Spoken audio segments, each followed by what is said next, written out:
Hi friends, അസ്സലാമു അലൈക്കും. ഇനി ഞാൻ വന്നിട്ടുള്ളത് ചിക്കൻ ഇല്ലാത്ത ചിക്കൻ റോളിൻ്റെ റെസിപ്പി ആയിട്ടാണ്. നല്ല ടേസ്റ്റി ആയിട്ടുള്ള ചിക്കൻ റോളാണ്.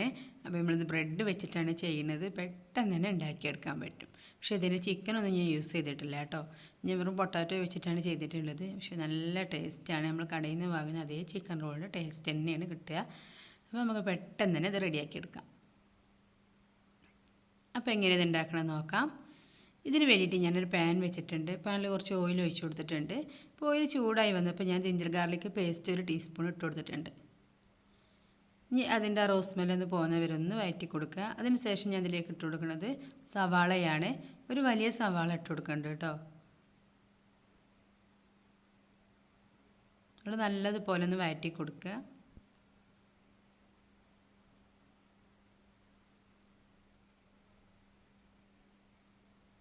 ഇനി ഇതൊന്ന് പെട്ടെന്ന് സോഫ്റ്റ് ആയി കിട്ടാൻ വേണ്ടിയിട്ടാണ് ഞാൻ ഒരു ഇത്തിരി ഉപ്പ് ചേർത്ത് കൊടുക്കുന്നുണ്ട്. അപ്പോൾ ഞാൻ അത്യാവശ്യം ഉപ്പ് ചേർത്തിട്ടുണ്ട്. എന്നിട്ട് നല്ലതുപോലെ ഒന്ന് വഴറ്റി കൊടുക്കുക. അപ്പോൾ നമ്മളെ ഉള്ളിലേക്ക് നല്ലതുപോലെ ഒന്ന് സോഫ്റ്റായി വന്നിട്ടുണ്ട് കേട്ടോ. ഇനി അതിലേക്ക് ചേർത്ത് കൊടുക്കണം ഒരു ചെറിയ കഷ്ണം തക്കാളിയാണ്. ഒരു ടേസ്റ്റ് കിട്ടാൻ വേണ്ടിയിട്ട് മാത്രമാണ് കേട്ടോ ചേർത്തിട്ടുള്ളത്. പിന്നെ ഇതിലേക്ക് കറിവേപ്പില ചേർത്ത് കൊടുത്തു. എന്നിട്ട് ഇതൊക്കെ കൂടി നല്ലതുപോലെ ഒന്ന് വഴറ്റി കൊടുക്കുക.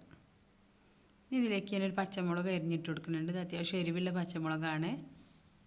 ഇതിൽ കൂടുതൽ വേണമെന്നുള്ളവർക്കൊക്കെ ഇട്ട് കൊടുക്കാം കേട്ടോ.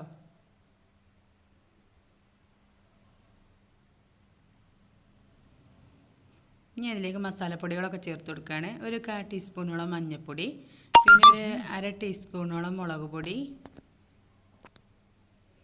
പിന്നെ ഒരു 1/2 ടീസ്പൂണോളം മല്ലിപ്പൊടി, പിന്നെ ഞാനിട്ടിരിക്കുന്നത് പെരിഞ്ജീരകമാണ് ഒരു 1/4 ടീസ്പൂണ്, ഒരു 1/4 ടീസ്പൂൺ ഗരം മസാല, പിന്നെ ഒരു 1/2 ടീസ്പൂണോളം കുരുമുളക് പൊടി. എന്നിട്ട് നല്ലതുപോലെ ഒന്ന് വഴറ്റി കൊടുക്കുക.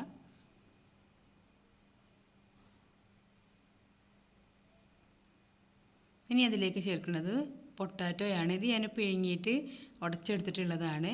അപ്പോൾ ഇതൊരു മീഡിയം സൈസുള്ള 2 പൊട്ടാറ്റോ ഉണ്ട്. അത് പിഴുങ്ങി നല്ലതുപോലെ വേവിച്ചിട്ട് പിന്നെ അത് കൈ വെച്ചിട്ട് ഞാൻ പൊടിച്ചെടുത്തിട്ടുള്ളതാണ്. അതും കൂടി ഇതിൽ ചെയ്തിട്ടൊന്ന് മിക്സ് ചെയ്തെടുക്കുക. അപ്പോൾ നല്ലതുപോലെ മിക്സ് ചെയ്തിരിക്കണം. പിന്നെ അതിലേക്ക് ഇട്ട് കൊടുക്കുന്നത് കുറച്ച് മല്ലിയിലയും ഒരു 2-3 അല്ലി പുതിനയിലയും പാടെ ഇട്ട് കൊടുക്കുന്നുണ്ട്. ഇതൊക്കെ നമ്മുടെ ഇഷ്ടത്തിനനുസരിച്ച് കൂട്ടിയും കുറച്ചൊക്കെ കൊടുക്കാം കേട്ടോ. ഇനി ഇതിലേക്ക് ഞാൻ ചിക്കനോ ബീഫോ ഒന്നും ചേർക്കണില്ല. ഇതിലേക്ക് വേണമെങ്കിൽ നിങ്ങൾക്ക് ചിക്കനോ ബീഫോ ഒക്കെ ചേർത്തിട്ട് ചെയ്യാം. ഞാനൊന്നും ചേർക്കണില്ല, ഇതുപോലെ തന്നെയാണ് ചെയ്യുന്നത്. ഞാൻ ഉണ്ടാക്കാൻ വേണ്ടിയിട്ട് തുടങ്ങുകയാണ്. ഇതിന് വേണ്ടിയിട്ട് ഞാൻ 2 മുട്ട ഒന്ന് ചെറുതായിട്ടൊന്ന് ഇളക്കി മിക്സ് ചെയ്തെടുത്തിട്ടുണ്ട്. പിന്നെ ഞാൻ എടുത്തിട്ടുള്ളത് കുറച്ച് വെള്ളമാണ്, പിന്നെ ബ്രെഡ് ക്രംസ് എടുത്തിട്ടുണ്ട്. ഇനി ഞാൻ ഈ ബ്രെഡ് വെള്ളത്തിൽ ഒന്നിട്ട് മുക്കിയിട്ട് അതിൻ്റെ വെള്ളം പിഴിഞ്ഞ് കളയുകയാണ്. ഇതുപോലെ പിഴിഞ്ഞിട്ട് കളയുകയാണ്, നെക്കി കൊടുക്കുക. അപ്പോൾ നല്ലതുപോലെ അതിൻ്റെ വെള്ളമൊക്കെ ഇറങ്ങി വരും. അപ്പോൾ നമ്മുടെ ബ്രെഡ് നല്ല സോഫ്റ്റായി കിട്ടുകയും ചെയ്യും.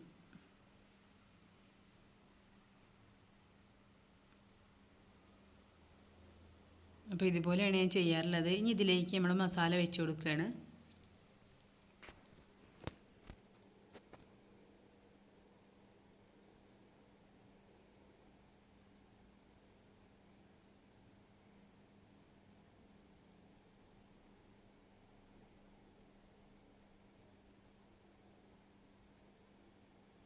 ഇനി ഇത് റോൾ ചെയ്തെടുക്കണം. പൊട്ടിപ്പോവാതെ റോൾ ചെയ്തെടുക്കണം. എല്ലാം സ്ലോ ആയിട്ടാണ് ചെയ്യേണ്ടത് കേട്ടോ.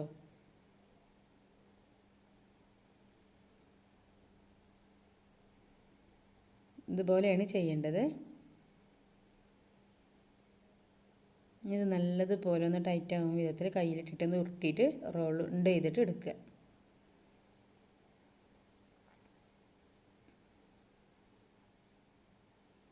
ഇപ്പോൾ ഇത് കണ്ടോ, നല്ല റോൾഡായി. ഇനി നമുക്ക് ഈ മുട്ടയിലെ മിക്സിയിലൊന്ന് മുക്കിയിട്ട് ബ്രെഡ് ക്രംസിലേക്ക് ഇട്ട് കൊടുത്തിട്ട് അതിലൊന്ന് ഉരുട്ടിയെടുക്കാം.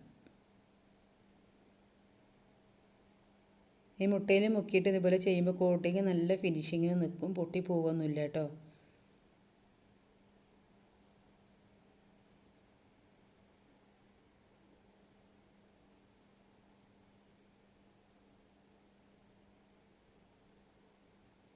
കണ്ടോ, ഇതുപോലെയാണ് നമ്മൾ ചെയ്തെടുക്കേണ്ടത്. നല്ലതുപോലെ ബ്രെഡ് ക്രംസ് എല്ലാ ഭാഗത്താകും വിധം ഒന്ന് കോട്ടിങ് ചെയ്തേക്കുക. അപ്പോൾ അങ്ങനെ മൊത്തം ഞാൻ ചെയ്തെടുത്തിട്ടുണ്ട്. പിന്നെ നമ്മളിത് ചെയ്തെടുത്തതിന് ശേഷം നമ്മളിത് ഒരു അരമണിക്കൂറെങ്കിലും ഒന്ന് ഫ്രീസറിൽ വെക്കണം. അതൊന്ന് തണുത്ത് സെറ്റായി കിട്ടാനാണ്. അപ്പോൾ നമ്മൾ ഓയിലിലേക്ക് ഇട്ട് കൊടുക്കുമ്പോൾ പൊട്ടിപ്പോണ പ്രശ്നമൊന്നും വരില്ല കേട്ടോ. അപ്പോൾ അതുപോലെ ചെയ്തതാണ് ഞാൻ ഓയിലിലേക്ക് ഇട്ട് കൊടുക്കുകയാണ്. നല്ലോണം ചൂടായ ഓയിലാണ് ഇത് വെച്ച് കൊടുക്കേണ്ടത് കേട്ടോ. എന്നിട്ട് പിന്നെ ഫ്ലെയിം കുറച്ച് കൊടുക്കുക. എന്നിട്ട് നമ്മളിത് തിരിച്ചും ഇട്ടിട്ടാണ് ചെയ്യേണ്ടത്. ഒരു ഭാഗം ബ്രൗൺ കളർ ആകുമ്പോൾ മറുഭാഗം ഇട്ട് കൊടുത്തിട്ട് അങ്ങനെ റൗണ്ട് ചെയ്തിട്ടാണ് എടുക്കേണ്ടത്.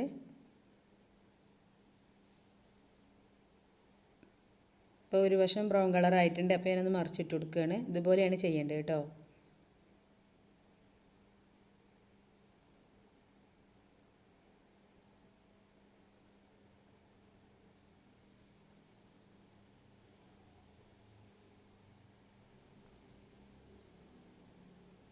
ഇപ്പോൾ ഇതെല്ലാ വശവും ഞാൻ ഇതുപോലെ ചെയ്തിട്ടുണ്ട്. ഇപ്പോൾ നല്ല ബ്രൗൺ കളറായിട്ടുണ്ട്.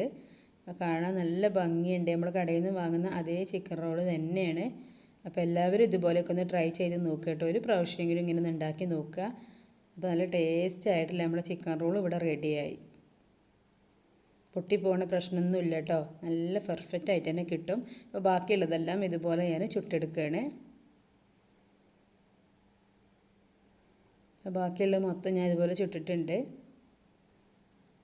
അപ്പോൾ നമ്മുടെ ചിക്കൻ ഇല്ലാത്ത ചിക്കൻ റോൾ ഇവിടെ റെഡി ആയിട്ടുണ്ട്. നല്ല സോഫ്റ്റുമാണ്, എന്നാൽ നല്ലൊരു ക്രിസ്പിയാണ്. നമ്മൾ കടയിൽ നിന്ന് കഴിക്കണ അതേ ടേസ്റ്റിൽ തന്നെയാണ് ഇത് ഉള്ളത്. അതേപോലെ തന്നെയാണ്. അപ്പോൾ നമുക്ക് ബ്രെഡ് ഉണ്ടെങ്കിൽ നമുക്ക് ഇതുപോലെ ചെയ്തെടുക്കാം കേട്ടോ. ഈസി ആയിട്ട് ചെയ്യാനുള്ളതേ ഉള്ളൂ. അപ്പോൾ എൻ്റെ വീഡിയോ ഇഷ്ടമായെങ്കിൽ ലൈക്ക് ചെയ്യുക, ഷെയർ ചെയ്യാൻ, കമൻറ്റ് ചെയ്യുക. അപ്പോൾ സബ്സ്ക്രൈബ് ചെയ്യാതെ കാണുന്ന കൂട്ടുകാരാരെങ്കിലും ഉണ്ടെങ്കിൽ സബ്സ്ക്രൈബ് ചെയ്തിട്ട് സപ്പോർട്ട് ചെയ്യുക കേട്ടോ. അപ്പോൾ പുതിയൊരു വീഡിയോ ആയിട്ട് ഞാൻ വീണ്ടും വരുന്നതാണ്. അതുവരേക്കും അസ്സലാമു അലൈക്കും.